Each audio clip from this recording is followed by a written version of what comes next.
Alain Fabien Maurice Marcel Delon naît le 8 novembre 1935 à Sceaux, dans le département de la Seine.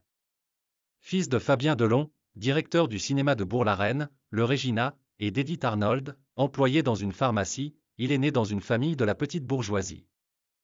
Les Delon sont originaires de Saint-Vincent-lès-Pinès, en Tarn-et-Garonne. Sa généalogie remonte à Jean Delon, né au XVe siècle. L'arrière-grand-père paternel d'Alain Delon, Fabien Delon, décoré de la Légion d'honneur en 1892, est ingénieur des ponts et chaussées.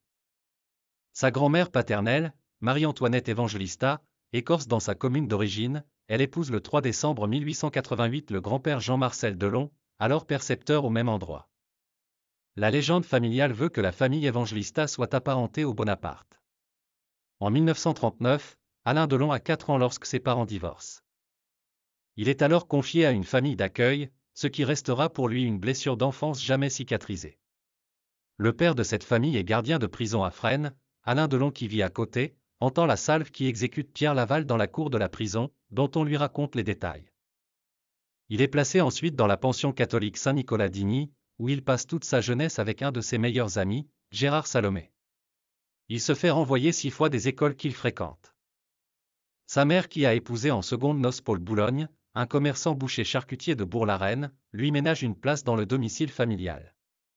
Alain passe un CAP de charcuterie et travaille à la charcuterie de son beau-père qui compte 16 employés.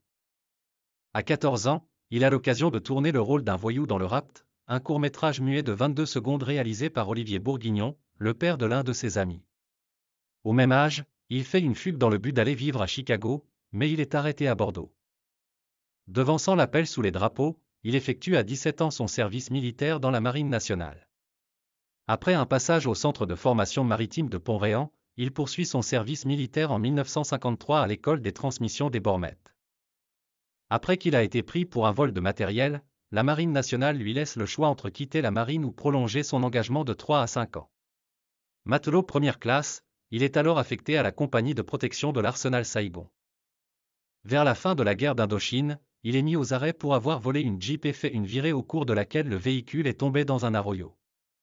Son brevet de radio lui est retiré et il est exclu de la marine. Cette période le marque profondément, il découvre la discipline militaire, le sens de l'honneur et du drapeau de la France. Il se prend de passion pour les armes, et est subjugué par Jean Gabin dans Touchez pas au Grisby, film qu'il voit dans la capitale indochinoise.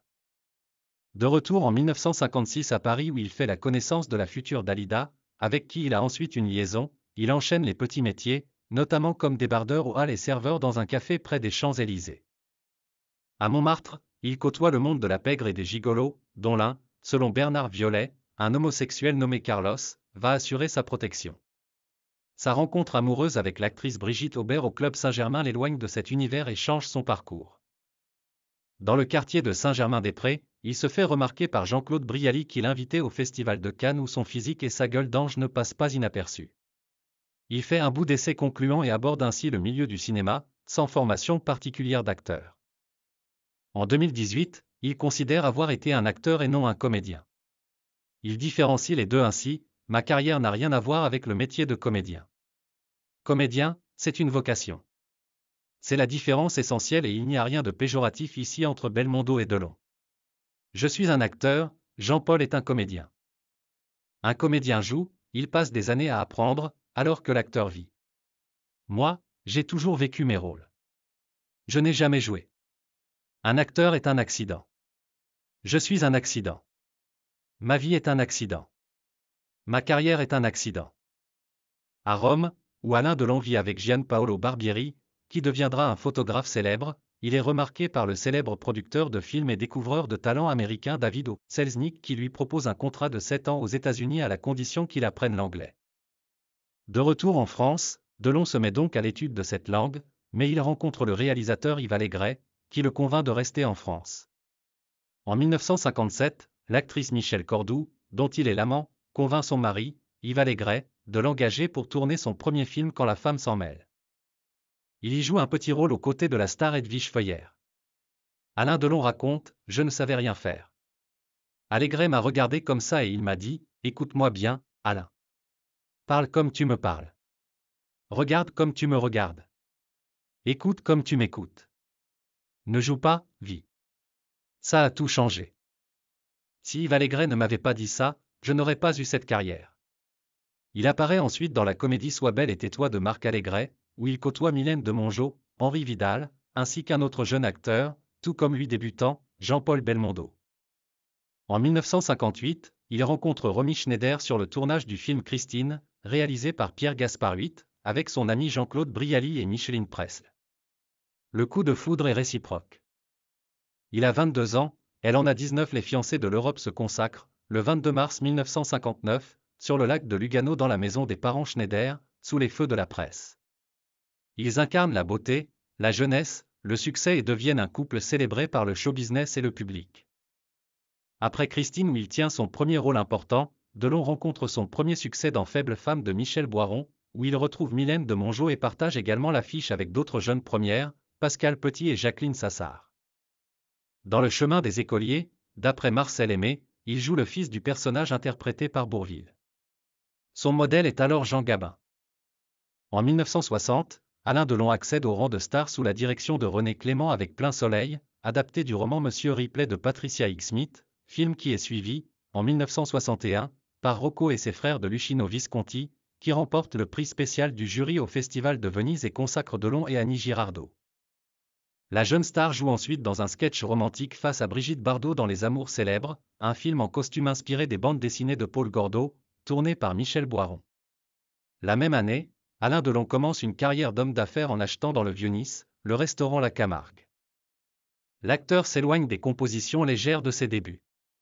De fait, ni la comédie anarchiste de René Clément, Quelle joie de vivre, ni le sketch de Le Diable et les 10 commandements réalisé par le vétéran Julien Duvivier, où il séduit Daniel Darieux, pas plus que Les Amours célèbres ne figurent parmi ses films marquants. En 1962, il joue aux côtés de Monica Vitti dans L'Éclipse de Michelangelo Antonioni, film qui obtient le prix spécial du jury du Festival de Cannes. En 1963, il joue le rôle de Tancrède dans Le Guépard de Luchino Visconti, en compagnie de Claudia Cardinal et de Burt Lancaster. Le film obtient la Palme d'Or au Festival de Cannes, et restera comme un de ses plus grands rôles, achevant de faire d'Alain Delon un acteur majeur du grand cinéma européen. La même année, il tourne, sous la direction de Henri Verneuil, Mélodie en sous-sol, récompensé aux États-Unis par le Golden Globe du meilleur film en langue étrangère. C'est lors du tournage de ce classique du genre policier que Delon rencontre Jean Gabin. Cette série de films est considérée comme une suite de chefs-d'œuvre. Alain Delon s'impose également en héros de films d'aventure dans La Tulipe Noire, de Christian Jacques, avec Virna Lisi. Dans la foulée du Guépard, Delon s'essaie au théâtre sous la direction de Visconti, dans une pièce de l'élisabétain John Ford, Dommage qu'elle soit une paix, donnant la réplique à Romy Schneider et Daniel Sorano. En 1964, il s'essaie à la production, dans le registre du film d'auteur engagé, avec L'Insoumis d'Alain Cavalier aux côtés de Georges Géret et Léa Massari.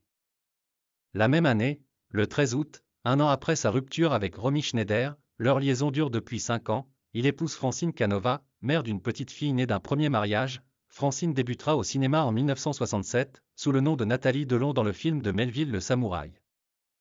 Leur fils Anthony naît le 30 septembre 1964, à Hollywood, où l'acteur a signé un contrat de longue durée, car il veut y faire carrière. Déçu par la qualité des films, il résilie son contrat. Sa carrière s'internationalise. Il travaille au Royaume-Uni pour un sketch de la Rolls-Royce jaune d'Anthony Asquith, avec Shirley MacLaine et George C. Scott, et pour la motocyclette de Jacques Cardiff d'après André Pire de Mandiargue avec Marianne Faithfull. À Hollywood, il tourne avec Anne Margret, Van Heflin, Jacques Palance le thriller Les Tueurs de San Francisco, Texas, Nous voilà, un western parodique avec Dean Martin, et le film de guerre Les Centurions de Mark Robson avec Anthony Quinn et Georges Segal. René Clément lui donne en 1966 le rôle de Jacques Chaban-Delmas dans Paris brûle-t-il. Devenu une valeur sûre du cinéma français, l'acteur côtoie ses pairs, Lino Ventura dans Les Aventuriers de Robert Enrico, Santa Berger dans le thriller Diaboliquement vôtre de Julien Duvivier et Brigitte Bardot pour la seconde fois dans un sketch des Histoires extraordinaires, d'après Edgar Allan Poe, réalisé par Louis Malle. En juillet et août 1967, Alain et Nathalie tournent ensemble dans Le Samouraï, le classique de Jean-Pierre Melville. L'année suivante, Delon revient au théâtre pour une pièce de Jean Cau, mise en scène par Raymond Rouleau, Les yeux crevés. Durant la décennie, Delon retrouve son maître Clément pour le film à suspense Les Félins, où il est le prisonnier de Jane Fonda et Lola Albright. Delon affronte en 1968 Charles Bronson dans le film policier Adieu l'ami, écrit par Sébastien Japrisot et réalisé par Jean Herman, connu également comme écrivain sous le pseudonyme de Jean Vautrin. Toujours en 1968, Delon monte sa propre société de production, Adèle Productions. Son premier film produit est Jeff, également réalisé par Herman. Pour ce film, il propose à Mireille d'Arc de jouer avec lui. Alain Delon clôt la décennie avec deux classiques du film noir, La piscine, qui est l'occasion de retrouvailles spectaculaires avec Romy Schneider devant la caméra de Jacques Deray, et Le Clan des Siciliens, retrouvailles avec Verneuil, Gabin et Ventura. Pendant ce temps, éclate l'affaire Markovic, du nom de son garde du corps, Stéphane Markovic, retrouvé mort dans une décharge à Elancourt, Yvelines. François Marc-Antony, un ami de Delon, est accusé de l'assassinat. Alain Delon est interrogé par la police, bien que l'assassinat ait vraisemblablement eu lieu en Île-de-France, alors qu'il se trouve à Ramatuelle, Var, lieu de tournage de La piscine. Nathalie Delon est également interrogée. En 1969, il fonde un haras à Aix-en-Provence, avec Mireille d'Arc et le parrain du milieu marseillais Jackie Imbert.